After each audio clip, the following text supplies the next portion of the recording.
Established in 1817, New York School for the Deaf has been providing excellence in deaf education for over 200 years. 1808, Reverend John Stanford encountered a small group of deaf children in downtown New York City and embarked on a mission to establish a school for the deaf. New York School for the Deaf was chartered on April 15, 1817, opening its doors to students 1 year later in downtown Manhattan. The school was the first school for the deaf to be chartered, but didn't officially open until after the American School for the Deaf. 1829, the school moved to Midtown Manhattan between the location of the present-day Saks Fifth Avenue and St. Patrick's Cathedral. 1856, New York School for the Deaf moved to an estate in Upper Manhattan. The owner, James Monroe, asked that the school honor his daughter Fanny, who loved to play in the woods, hence the nickname Fanwood. 1892, the school adopted a military curriculum and formed a military band in 1910. New York School for the Deaf was the first school for the deaf in the world to do so. Also in 1892, Fanwood celebrated its 75th anniversary. Helen Keller and Ann Sullivan were attendants for this milestone. Starting in 1907, New York School for the Deaf students were exposed to many vocational trades, such as metalwork, printing, sign making, sewing, journalism, publishing, housekeeping, cooking, and a great deal more. 1915, President Roosevelt visited Fanwood. 1933, the school's name legally changed to New York School for the Deaf, removing the often misunderstood terms institution and dumb.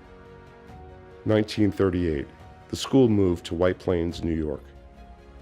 1952, Fanwood dropped its military curriculum and began accepting female students again as it returned to a co-educational model. 1993, Dr. Robert Davila becomes the first deaf headmaster of New York School for the Deaf.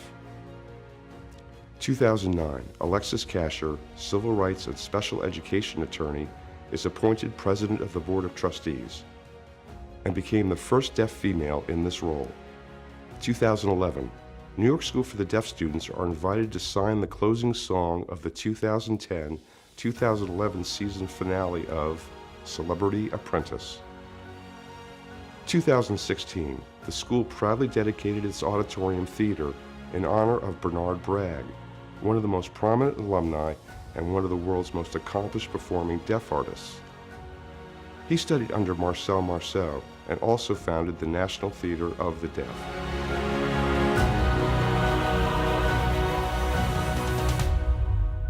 As we continue today, our mission is to maximize the whole person potential of each student through comprehensive, rigorous educational programs and services within a communication and language-rich environment. I am always so proud of my school, and I applaud the school for thriving for 200 years. This school, Fanwood, taught me to be prepared for the future and how to socialize with people outside, how to communicate both in writing and sign. The point is, the combination of ASL along with the incredible education makes the difference. For example, despite of being so far behind, today I am at my grade level in reading. That's so impressive. 4 years ago, I remember so vividly. I came to Fanwood.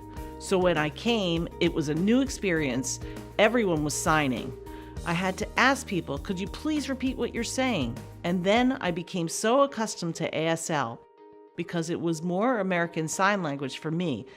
It made it easier for me to communicate with my teachers and peers. My teachers truly motivated me to do my best. And I only had one thing on my mind. I wanted to pass my Regents, finish high school, and go to college, and the teachers supported that concept for me and motivated me. And I'm a senior, and I passed all my tests, and now I'm on my way and going to college.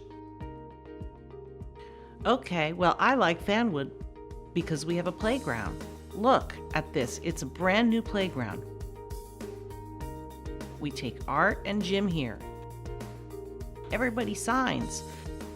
There are some nice people here. And there are deaf teachers. I really like Fanwood because we have playtime. I do have work to do. I like math. When I grow up, I want to be a vet.